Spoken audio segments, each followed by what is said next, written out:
May detestingin ako ngayon kay ADB ng mga CVT parts from Daytona, Philippines. Itong drive belt na pang ADB 160, PCX 160. Center spring na 10% tsaka 20%. 1,000 tsaka 1,2. Pang ADB PCX din. Pero pwede rin to sa click tsaka sa bit. Tapos itong Daytona na bola na 13 grams tsaka 15 grams. Ito yung belt ni Daytona. Ang pagkakaalam ko, collaboration nila to sa Bando. Kasi itong pang Honda Click, may nakalagay na Daytona X Bando. Although ito hindi ko pa nakabit kay Click kasi bago pa yung belt ko doon. Pero naman kay ADB walang nakalagay na Daytona Bando. Daytona lang, tapos Ultra Drive, tapos yung code. Difference niya sa stock, ito yung stock ko. 0.2 mm yung difference nila ngayon sa thickness. Pero ito medyo manipis na to. So feeling ko, same lang siya ng thickness pag parehas bago. Pati yung height niya dito, same lang. Yung haba, same lang din. Nasukat ko na din. Ito yung pansukat na ginamit ko. Same lang. Ang difference niya, kung papansin nyo, ito parang meron siyang reinforcement sa ibabaw na parang tela. Ito rubber lang. Tsaka yung ilalim, may reinforcement din dito na parang tela. Tapos yung stock, rubber lang din. Sa gilid naman, yung Daytona may ibang kulay dito. Parang medyo yellowish na, or parang coating lang din siguro, or parang pampakapit. Yung stock wala.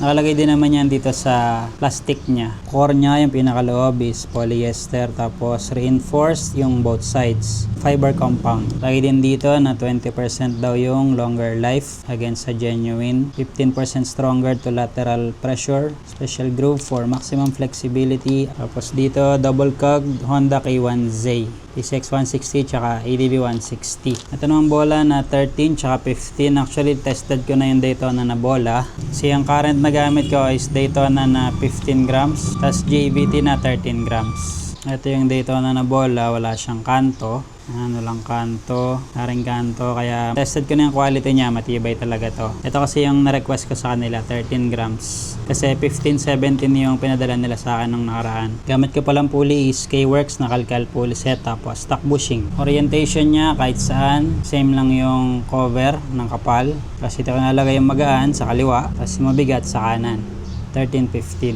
13, 15, 13, 15. 1mm na tuning washer, stock backplate na naka-grind yung edge ng backplate para hindi agad magkakanto yung bola. Tapos pang 160 na slider, matagal ito lumuwag.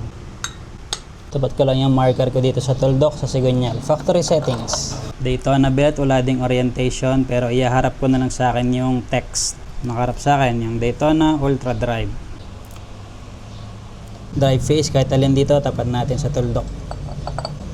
Speed tuner na offset washer para kahit naka-tuning washer ako, full thread pa rin yung kainong RDNA na stainless pulley nut. Yan, full thread. Ito natin na konti.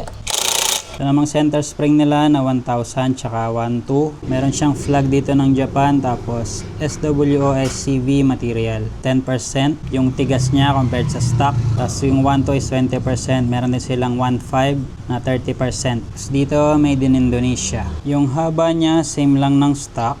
Same lang ng haba. Number of turns naman, 1, 2, 3, 4, 5, 6 turns yung stock. Ito yung 1, 2 ng Daytona. 1, 2, 3, 4, 5, 6, and 1/4. Mas mababa ng konti. Ito namang 1,000. 1, 2, 3, 4, 5, 6. Same lang sila ng number of turns. Ipigayin ko na ganoon, tapos compare ko yung tigas. Wait lang. Ito mas matigas ng konti pag pinipiga compared sa stock. Kasi ito mas matigas compared naman dito. Ngayon, itong gamit ko na NCY. Actually, bago lang kabit to eh. Difference nila, yung coil rotation nito, clockwise yung NCY. Yung Daytona naman, counterclockwise. Pero dahil naka-torsion controller ako, hindi na magmamatter yan. Kasi hindi na magtutwist yung center spring. Kapag kasi clockwise, tapos wala kang torsion controller, pag bumubo ka na yung torque drive, paloob yung twist niya. So, mas dadagdagan yung spring force niya. Although, nagre-reset pa rin yan. Kapag ka naman counterclockwise, pag bumubo ka yung torque drive, parang palabas naman siya. So, mas mabawasan yung spring force. Although, nagre-reset din. Para ma-eliminate natin yung twisting force na yon na pwedeng tumigas or lumambot, yung spring force depende sa coil rotation, pwede tayong gumamit ng torsion controller. Para pag bumuka na yung torque drive, sasama lang siya. Kaya mas consistent yung spring force niya habang bumaba yung torque drive. Yung height naman, mas mataas ng konti itong NCY. Number of turns, 1, 2, 3, 4, 5, 6 turns. Ito ay 6 and 1/4. Tapos nung pinipiga ko to, actually meron akong bago eh. Ito, yung bago ko. Dito ko kay number yun. Pag pinipiga ko siya ng ganyan, tsaka ito. Ito yung magkaparehas ng tigas. Itong 1,000 mas malambot compare dito sa 1,000 na NCY. So ito yung susubukan ko kay ADB. Lagay natin yung collar. Tapos check din natin kapag may torsion controller kung magbabind yung center spring. Kasi mas marami yung turns nito. Yung diameter niya naman saktong-sakto dito. Para ma-check natin yung spring bind, kinabitan ko siya ng clutch plate tapos walang clutch shoe para mas makita natin kung magdidikit-dikit ito or hindi makakabukan ng sagad yung torque drive. Kabit lang natin siya sa belt. Sagad natin yung belt.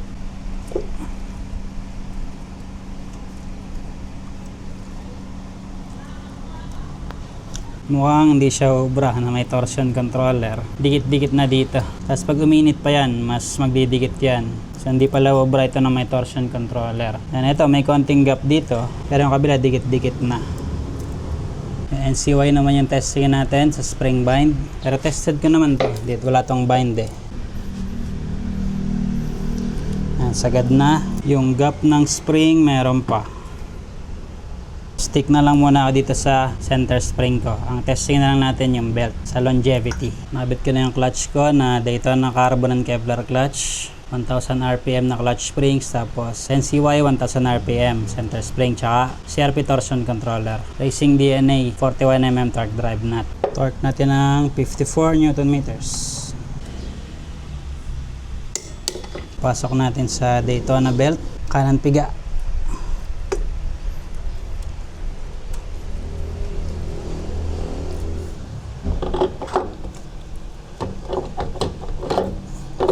Daytona clutch bell na naka nerd groove. Racing DNA na bell nut. 49 Nm. Pulley nut naman 59 Nm. Start naman natin yung motor. Check natin yung plane ng belt.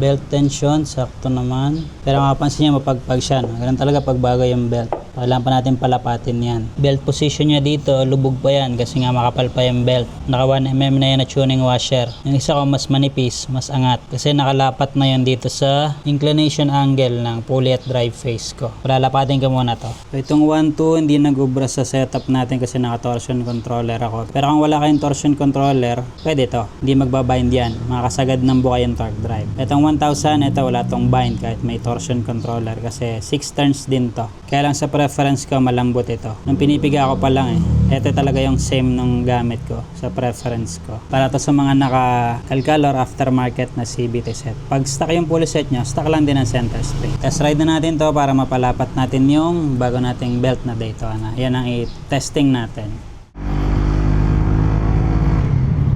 Test ride natin itong belt para mapakaramdaman natin. Kapag ka pala bagong kabit lang yung belt nyo, wag nyo kaagad ibibirit kasi baka dumulas. Mas okay kung chill ride lang hanggang sa lumapat siya. Pero mga ilang kilometers lang naman to, lalapat na kaagad to or hindi na siya madulas. Pero chill ride lang muna pag bagong kabit ang belt. Yung bola, tested ko na nga yan kasi nagamit ko na rin yung 15-17. Noon akong ginamit yan noong nag-tune ako noong Daytona Super Stock Pulley. Yun kasi yung preference ko na takbo. Magkaiba kasi ng profile yun. Nung tinetest ko yun 15-17 na Daytona, tapos nung binilagay yung kay Works, ang ginamit ko na lang sa Daytona is yung 15 grams. Kapartner siya ng JBT na 13 grams. Hindi siya nagkakanto, pero malaking factor yung alisin nyo yung talas ng edge ng backplate kasi pag naka full throttle ka na, nakasagad yung bola doon. Pag matalas yun, kakaskas yung bola doon, kaya nagkakaroon ng kanto. So pag tinanggal nyo yung talas nun, taon na yung aabutin bago pa magkanto yung bola nya sa katagalan na. Sayang yung center spring, no, kasi nagbabind eh. Pero ngayon nga, kung wala kayong torsion controller, pwede nyo gamitin yun.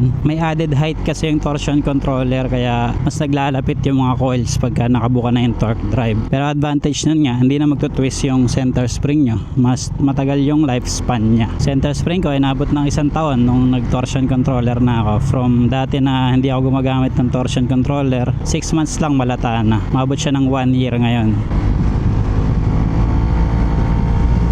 mukhang okay naman mukhang lapat na, wala naman ako nakaramdaman na slide pag medyo pinipiga ako. Sa hatak naman niya kasi kung papansin natin yung lowest speed ratio niya mababa compared dun sa isa kong belt kasi nga nakalapat na yon, mas angat yun sa likod. Pero yung sa hatak niya okay naman, hindi ko naman ramdam na sumobrang hina ng hatak, pero definitely meron tong difference, pero konting-konti lang sa hatak or kung sa di cadena is yung Primera.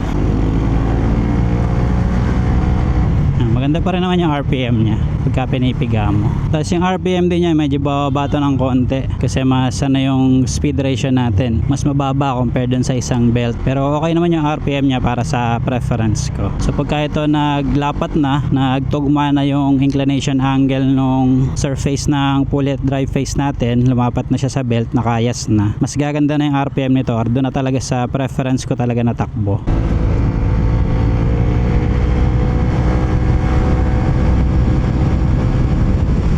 Okay naman siya pag pinipiga, walang slide. Sa presyo pala nito nasa less than 1k, so kapresyo lang din ng stock. Kakaalaman na lang talaga din sa longevity niya kung talagang tatagal. So ang gagawin ko dito, i-update ko kayo from time to time habang ginagamit ko siya, kung mabilis siyang numipis o kung mabilis mag-crack yung gilid or yung condition. Pero every 2,000 kilometers i-update ko kayo para makita natin kung kamusta na siya kapag matagal nang ginagamit. Usually din ang pasko si OBR kaya mas stress yung belt ko. Tapos yung usual na pinupuntahan namin dito sa New Clark City, yung mga kahunan, kaya mas matetesting talaga natin yung tibay niya nitong Daytona belt. Pero feeling ko matibay to kasi collaboration to ng Bando. Yung Bando kasi yun yung brand ng stock ng Honda Bando belt. Kita nyo naman dun sa belt ng click may nakalagay Honda X Bando. Pero testingin pa rin natin syempre para sigurado. Yun palang pinagpalitan ko ng belt, dala ko yun syempre palagi sa magiging testing natin dito sa Daytona na belt. May dala kasi ako lagi na CVT tools para kung sakali magka-problema, pambaklas ako ng panggilid. Pero tiwala naman na talaga ako sa quality ng Daytona kasi yung mga nagamit ko na piyesa nila matitibay talaga. Pero yun nga, to see is to believe. Kaya kailangan i-testing natin ng long-term use. So update ko na lang kayo from time to time.